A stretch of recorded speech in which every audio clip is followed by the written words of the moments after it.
हो गया। ठीक। आप सभी को good morning. Very good. Reply अच्छे से देना है। एक है टॉपिक आसन कोण, जिसको बोलते हैं इंग्लिश में adjacent angle, adjacent angle. D जो है वो साइलेंट होता है, डी का उच्चारण नहीं होता है।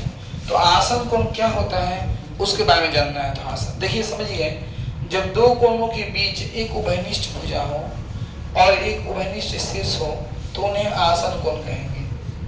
जब दो कोणों के बीच दो लगातार कोण आसपास जिसमें एक कॉमन साइड हो, उभयनिष्ठ भुजा हो, उभयनिष्ठ भुजा को इंग्लिश में बोलते हैं कॉमन साइड, एक कॉमन साइड हो और एक कॉमन वर्टेक्स हो। वर्टेक्स मतलब यहाँ शीर्ष होता है। तो इन दोनों कोणों को हम कहेंगे आसन कोण है। आसन कोण माने एक दूसरे पर निर्भर। ध्यान से मेरी बात को सुनिएगा, मजाक में नहीं निकालिएगा बात को। आसन कोण का मतलब एक दूसरे पर डिपेंड, ठीक है ना, निर्भर। देखो बाबू, ये जो कोण है इस पर निर्भर है, ये इस पर निर्भर है, ठीक।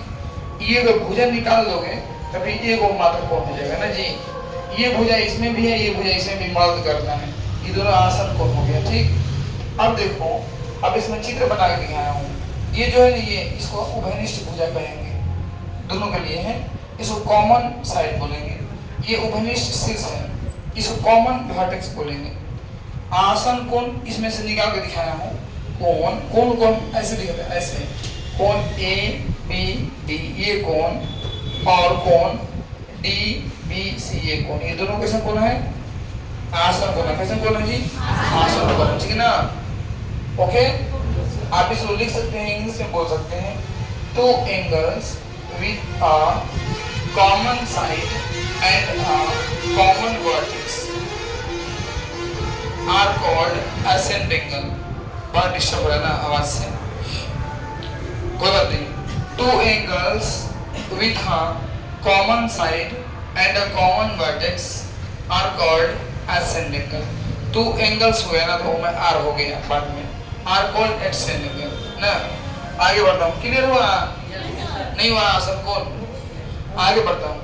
कोणों का एक रैखिक युग्म, इसको अंग्रेजी में बोलते हैं linear pair of angles. Linear pair, linear pair, ठीक। जब दो आसन कोणों का योग 180 डिग्री हो तो उन्हें कोणों का एक रैखिक युग्म कहते हैं, ठीक। यानी लीनियर पेयर कहा जाता है। आप यहाँ देख सकते हो, ये एकदम सीधी रेखा में है, सरल रेखा में है, जहाँ पे 180 कोण ऑलरेडी बन रहा है।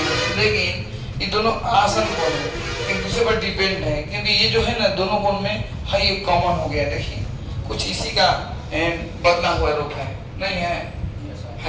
ये पाई सीधा हो गया है, है पाई सीधा हो गया ना जी। तो देखिए, आसन कोण रैखिक युग्म क्या होता है?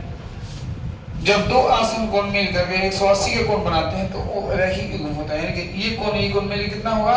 180। कैसे देखो, अगर ये है 70 तो ये कितना है बाबू? 110। वेरी गुड, क्लियर हो रहा है? ये है 50 तो ये कितना होगा? 130। क्लियर हो रहा है ना? आप इसको लिख सकती हो, angle A O C plus angle B O C. देखो ध्यान से बाबू, ए ओ सी ये एंगल, बी ओ सी ये एंगल, मिल कितना होगा? 180। क्लियर हो गया ना? अब नीचे आइए, शीर्षाभिमुख कोण, इसको अंग्रेजी में बोलते हैं vertically opposite angles, VOA, vertically opposite angles, ठीक। देखो, जब दो रेखाएं एक दूसरे को किसी बिंदु पर प्रतिच्छेद करती है, आप समझो कैसे, देखो ऐसे देखो, ठीक ठीक ना। ये दो रेखा है एक दूसरे को प्रतिच्छेद कर रही है ना, आप लोग चित्र देख के बना लेना। तो इसको हम क्या बोलेंगे?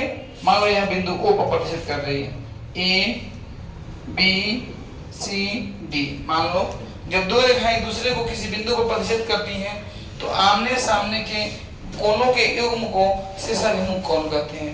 आमने सामने कोणों के जोड़ा को हम वर्टिकली अपोजिट एंगल कहेंगे। कैसे भाई? देखो, ये कोण और ये कोण शीर्षाभिमुख कोण है, समझ में आ रहा है? ये कोण और ये कोण आमने सामने है ना, शीर्षाभिमुख कोण है, समझ में आ रहा है ना? नहीं आ रहा समझ में? नहीं आ रहा समझ में? आ रहा है सर। आमने सामने एक कोण को हम शीर्षाभिमुख कोण कहेंगे। आमने सामने कोण को हम शीर्षाभिमुख कोण, अंग्रेजी में बोलो वर्टिकली अपोजिट एंगल। हिंदिया से सीधा अंग्रेजिया है, जानना ना जी, अंग्रेजी से जान लो।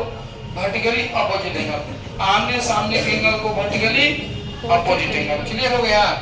ऐसे कर दिए, यहाँ बना, ऐसे कर दिए, ये वर्टिकली अपोजिट एंगल। क्लियर हो गया ना? लिख सकते हैं AOD, no AOD equal to BOC, नहीं हो गया? माने हाई कोण बराबर होते हैं, ये कोण बराबर होते हैं। क्लियर हो गया ना? ठीक है, अब आराम से चित्र बना लीजिए।